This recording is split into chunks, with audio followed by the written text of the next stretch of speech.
There are 5 things that your grandmother did every single day without a gym membership, without a meal plan, and without a single shot on her thigh that kept her moving, lean, and connected to her own life. But before we romanticize the 70s too hard, let's be clear. She didn't have it all figured out either. She was told to stay skinny, not strong. She did hours of cardio probably, and almost no strength training. And research has come a long way since then. So today we're taking the best of what she lived, pairing it with what we now know about muscle, hormones, and actually loving the body you're in. And I'm going to show you how to install it without overhauling your whole life. I'm Christianne, National Board Certified Health and Wellness Coach. I work one-on-one with women who are done dieting and ready to actually live well. These 5 habits are the foundation of what I help my clients install. Not all at once, but piece by piece, step by step, because little shifts compound. 3 to 6 months of this and you're a different woman, inside out. Because every little step, every little shift helps you transform into that best version of yourself. Quick fixes do not do that. Okay, let's dive in. Your grandma, she probably walked to the store, she biked with her kids, she stood in the kitchen, she carried groceries up the stairs. Her body was in motion from the moment she got up until she sat down for dinner. Today, the average American takes about 3,000 steps a day or less. Your grandmother easily did 10,000 without thinking about it. Here's the truth, we're not going back. We work at desks, we sit on couches, we have too many screens. We're not pretending that away. The modern version of her lifestyle is exercise snacks, if you have a sedentary job. They're little bursts of movements weaving to the day that you already have. Every couple of hours, get up, maybe do some tense squats, a few push-ups on the counter, a few jumping squats if your knees allowed. You can do some stretches, you can walk to refill your water, you can go pet a dog.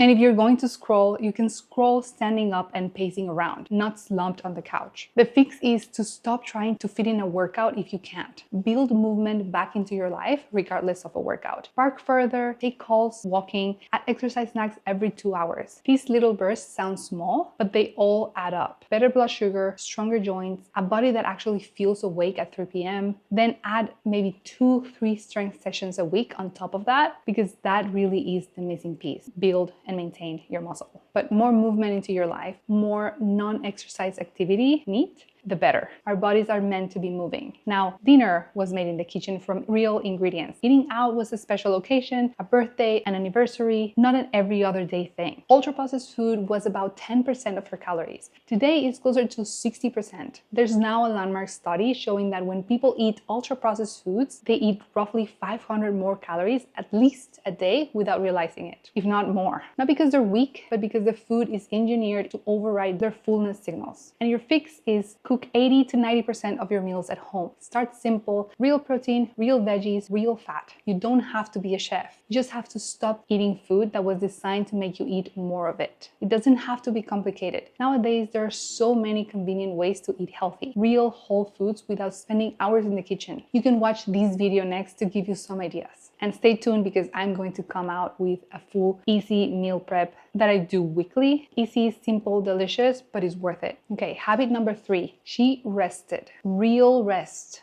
No self-care Sunday, no $200 day spa, not another medication app. She sat on her porch, she sewed, she watched the sunset, she slept 8 hours in a dark room because there was nothing else to do after 10 p.m. Rest wasn't a scheduled productivity. It was just a part of being human. And there was no scrolling, no screens to keep her from her much needed recovery and restorative sleep. And here's the piece nobody talks about. She didn't wake up to a screen either. She woke up to her own life, not everybody else's opinions, emergencies, new headlines before her feet even hit the floor. Modern women start their day by letting the entire world into their nervous system before they even had water, before they've even had breakfast, before they've even had a single quiet thought of their own. That's the number 1 habit sabotaging your morning cortisol, your hunger hormones, and your mood straight off your bed. And your fix is leave your phone out of the bedroom and charge it in a different room. It will make a huge difference. No screens for the first hour of your day. Drink some water, step outside for 2 minutes of natural light, eat a real breakfast, maybe a 10-minute walk outside at least. It will make wonders for your mood and your health over time. And then you can open your phone. And at night, aim for 8 hours in a dark, cool, and quiet room. I have a whole video on sleep if you want to go deeper. I'll link it over here for you. Habit number 4, she ate at the table. 3 healthy meals with people, no grazing in the car, no snacks, no eating over the sink, no snacking in front of the TV. Meals had a beginning, a middle, and an end. That alone regulates blood sugar, trains satiety, and keeps eating tied to actual hunger. And your fix? Well, try eating at least 1 real meal a day, sitting down, no screens, and with people if you can. Start there. Don't try to do this for every single meal, and keep it a balanced meal. Protein, healthy fats, and fiber. These still very challenging sometimes. I work from home and I usually eat my lunch on my desk while I work. It's a work in progress. It's trying to do better every single day, but at least try to do 1 to 2 meals sitting down on a table, enjoying your meals, and see how that transforms your day. Maybe your digestion is different, your mood is different, maybe your nervous system is also more calm. Pay attention to those cues. Habit number 5, she had people. In person, neighbors on the porch, friends for coffee, family around the table. Loneliness wasn't a word we used because life was built around community. Harvard's 85-year longevity study found that quality of relationship was the single strongest predictor of long-term health. Stronger than cholesterol, stronger than genetics. That's huge. And it's the one thing the Blue Zones research got 100% right. The longest living people on Earth aren't the ones eating perfectly, they're the ones who belong somewhere. And your fix? Trade 1 hour of scrolling a day for 1 hour of another human being. Maybe call someone, maybe FaceTime someone, walk with a friend, eat with people. Your nervous system needs it more than it needs another podcast. And well, here's the other side of the coin. Here's what we do not copy from our grandmas. She was sold that thin, not strong message. She did hours of jazzercise and aerobics and almost 0 strength training. The 5-pound weights do not count. She also ate too little protein and she dieted in secret. And of course, I am generalizing. They weighed her worth on a scale. And we now know, with decades of research that she didn't have, that building muscle isn't optional for women. Muscle protects your metabolism, your bones, and your blood sugar. And there's growing research on strength training being protective for the aging brain as well. So here's the modern upgrade. Keep her lifestyle, lose her body shame, build muscle, eat enough protein, respect the body you're in while you make it stronger. You're not here to shrink. You're here to be powerful, energized, and alive in your own body. And remember, you only have one, so take care of it. Subscribing is the single best thing you can do to help me reach more women who need this message.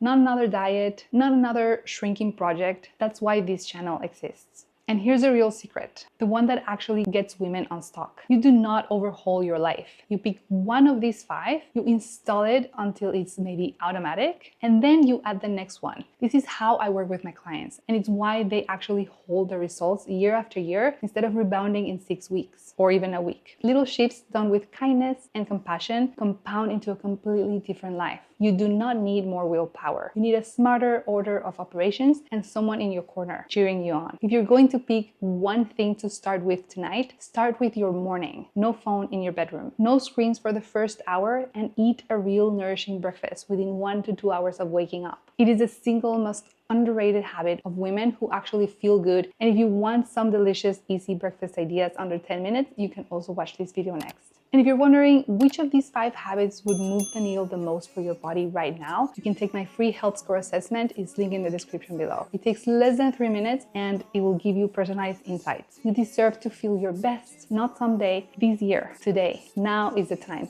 We're still on board, dancing in the moonlight. The world just stopped and stares. We got no destination.